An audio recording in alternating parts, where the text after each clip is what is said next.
What's going on, people? Mike C-Town here with another episode of Records and Ramblings. Before we get into the records, let's do a little bit of rambling. So this video is going to be sponsored by Craft Records. Craft Records is a really cool company that specializes in reissuing legendary and hard to find music in really high quality formats, especially vinyl.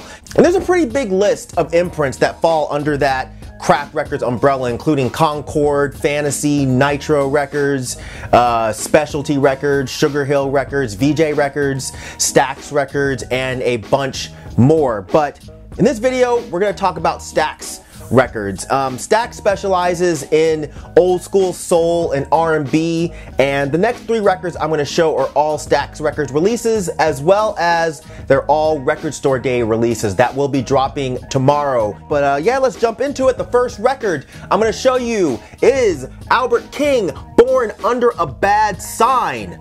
So when I saw the list of records that Stax was going to be dropping for RSD, this was one that I was especially interested in. I don't have a lot of old school blues records, but I really do like old school blues. And this one is, it's Albert King's first record. Came out in 1967 originally. And yeah, this has Booker T and the MGs as well as the Memphis Horns as the backing band. So you're getting that old school pure blues sound.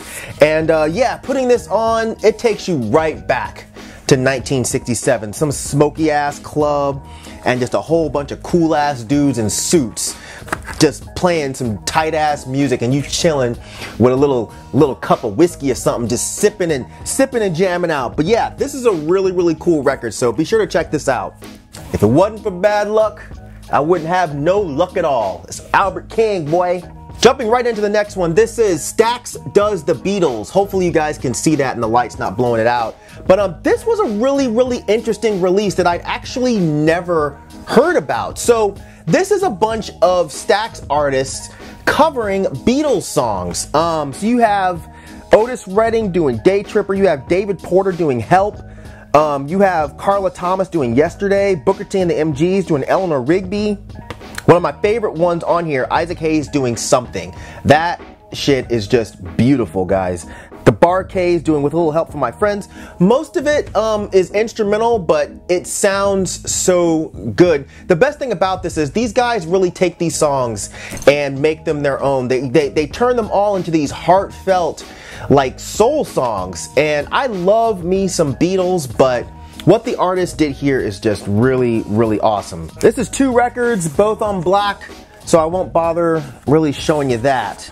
Next record I'm going to show you, this is the Boy Meets Girl compilation. So what this is another really interesting release. This came out in 1969, and it's a compilation of a whole bunch of Stax artists. So what they did is they took a male and a female and they put them together and they did duets. And it's really cool. Mostly kind of classic sounding soul songs. But yeah, this is the kind of album that you put on to put yourself in a really good mood. Double vinyl, both on black, won't bother showing you that, but has some really cool kind of center labels there. Yeah, so this has not been released on vinyl since its original release in '69, which is really dope. So so definitely check that out. All of these have been remastered, so they sound incredible. Now before we move on, Craft Records is also running a giveaway where one winner will get all three of those records that I just showed. Not those exact copies, those are mine. You'll be getting your own copies. You'll also get this really cool Stax t-shirt. So yeah, if you're interested, drop a comment in the comment section down there and say, give me Stax. And I'll pick one random winner, and yeah, you'll get all of this cool stuff. So yeah, get on it. And be sure to check out the Craft Records YouTube channel. I'll make sure I put a link in the description section down there. Click it, check it out, definitely give it a sub. Alright, next record I'm going to show you. This is Hankshaw with Nothing Personal. So this is probably the third time that I've shown this record, and I don't know, the light always blows it out, so I just end up cutting it out of my videos, but hopefully this one is okay. But yeah, Hankshaw is an indie rock emo band from, I believe, Gainesville, Florida. But yeah, this is one of my favorite emo records from back then. It's so well crafted. You know, the guitars were chunky, but with a ton of melody. Kind of like how the guitar work was with Ashes, and y'all know how much I love me some Ashes. But the drums were well played. They have that nice snare pop, that really high-pitched pop that so many of the bands back then had, and the vocals were just perfect, man. I remember first hearing this and all of us thought the singer was a girl, which is stupid because, I mean, looking back on it, like, he doesn't sound like a girl at all, but his voice is just angelic. There's a printed insert here. Yeah, this was on Network Sounds, and this came out in 1997, guys. 1997. Yeah, and Network Sounds also did Ashes, believe it or not. But yeah, this is a fantastic record. I don't know the limitation, but at least go give this a listen on the YouTubes. But there's a member of this band that's also in a band called Pogo that I saw a few weeks ago when I flew to New York to see Jawbreaker.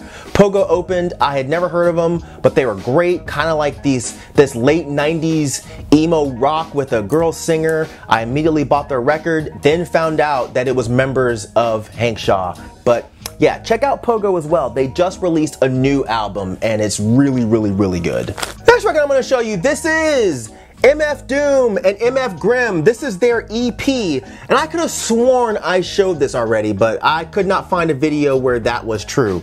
But yeah, we all know who MF Doom is, but MF Grimm is slightly less known, unfortunately. But MF Grimm is another beastly MC and producer from New York. Interesting story, he was shot a total of 10 times. I believe it was one time he was shot 7 times, and then a time prior to that he was shot 3 times. And he lived, but he was paralyzed. But it didn't affect his ability to rap his ass off and produce some great beats. He doesn't really sound like Doom, but you can tell that they both come from that same school of hip-hop. Their flows are a little bit similar, but yeah, they're both just incredible. But yeah, this EP has 3 MF Doom songs and 4 MF Grimm songs, as well as the instrumentals, and it's 2 records. With each artist on each record. Came out on Brick Records back in 2000, and I believe this is semi-hard to find, but I found a copy of this for a really, really good price. The Doom songs on here are incredible, of course, but the really cool thing about having this is there's a version of No Snakes Alive, which is a different version than the one that's on the King Ghidorah album. So yeah, that alone is worth having. So yeah, if you can find this for a really decent price, definitely pick it up.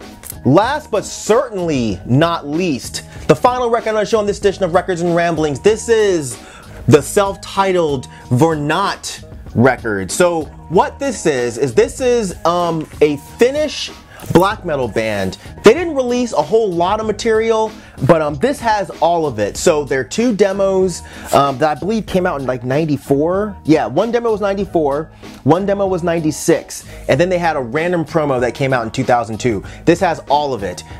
Great, dirty, nasty, ugly black metal, played exactly how I like it to sound. And the second demo, you guys, I can't pronounce it. I'm not even gonna try. It's that word, if you can see it. Anyways, yeah, that demo is perfect. Perfect production, perfect playing.